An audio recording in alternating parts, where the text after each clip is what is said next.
ऑस्ट्रेलियामध्ये work opportunities आणि permanent residency कशी मिळवायची हे मी तुम्हाला 5 स्टेप्समध्ये सांगणार आहे.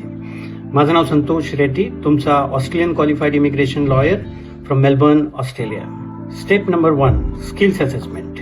या स्टेपमध्ये तुमचे जे क्वालिफिकेशन्स आहेत आणि तुमचा वर्क एक्सपिरियन्स आहे हा आपल्याला ऑस्ट्रेलियन स्किल्स असेसिंग ऑथॉरिटीज कडून असेस करून घ्यायचा आहे. यामध्ये नेमकं ते काय बघतात, तुमचे जे क्वालिफिकेशन्स आणि वर्क एक्सपिरियन्स हा ऑस्ट्रेलियन स्टँडर्ड प्रमाणे आहे किंवा नाही ही असेसमेंट फर्स्ट स्टेपमध्ये केली जाते. Step number 2, English test. या स्टेपमध्ये तुम्हाला इंग्लिशची टेस्ट, मग ती IELTS असो, PTA असो, लँग्वेज सर्ट असो किंवा सेल्फिप असो किंवा अजून काही ऑथोराइज्ड टेस्ट आहेत, यापैकी कुठलीही एक टेस्ट अपियर करायची आहे. या टेस्टमध्ये तुमचा जितका स्कोर जास्त असेल तितकं विजा मिळण्याची जी शक्यता आहे ती वाढते. Step number 3, expression of interest. ही जी स्टेप आहे याच्यामध्ये आपल्याला ऑस्ट्रेलियाचं जे स्किल सिलेक्ट आहे त्यामध्ये एक्सप्रेशन ऑफ इंटरेस्ट सबमिट करायचं आहे. एक्सप्रेशन ऑफ इंटरेस्ट सबमिट केल्यावर तुमचं जे एज आहे, क्वालिफिकेशन आहे, number of years of work experience आहे, इंग्लिश प्रोफिशियन्सी आहे, या सगळ्या फॅक्टर्सच्या आधारावर एक तुम्हाला स्कोर अलोकेट होतो आणि हा जो स्कोर आहे हा बेसिस असतो तुम्हाला इन्व्हिटेशन मिळण्यासाठीचा.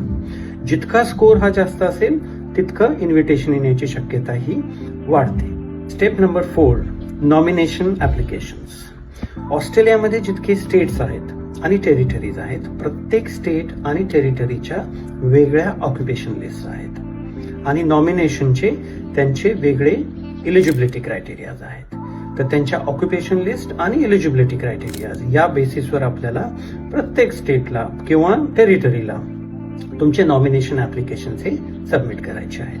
हे प्रत्येक स्टेटचे आणि टेरिटरीचे रजिस्ट्रेशन ऑफ इंटरेस्ट हे आपल्याला सबमिट करावे लागतील आणि रजिस्ट्रेशन ऑफ इंटरेस्ट सबमिट केल्यावर आपल्याला विजा इन्व्हिटेशनसाठी वाट बघायची. स्टेप नंबर 5, विजा ऍप्लिकेशन. एकदा तुम्हाला विजाचं इन्व्हिटेशन मिळालं की त्यानंतर आपल्याला विजाचं ऍप्लिकेशन सबमिट करायचं आहे. या ऍप्लिकेशनमध्ये तुमचे ID related documents, educational documents, तुमचे वर्क रिलेटेड डॉक्युमेंट्स, या डॉक्युमेंट्स व्यतिरिक्त तुम्हाला तुमचं पोलीस क्लिअरन्स असेल, मेडिकल एक्झामिनेशन असेल, या सगळ्या गोष्टी सबमिट करायच्या आहेत. एकदा तुमचा विजा ग्रांट झाला की तुम्हाला ऑस्ट्रेलियामध्ये फुल वर्क राईट्स आणि इव्हन तुम्हाला काही बिझनेस करायचा असेल ऑस्ट्रेलियामध्ये तर बिझनेस करण्यासाठीचं पण जे राईट्स आहेत ते तुम्हाला मिळतात.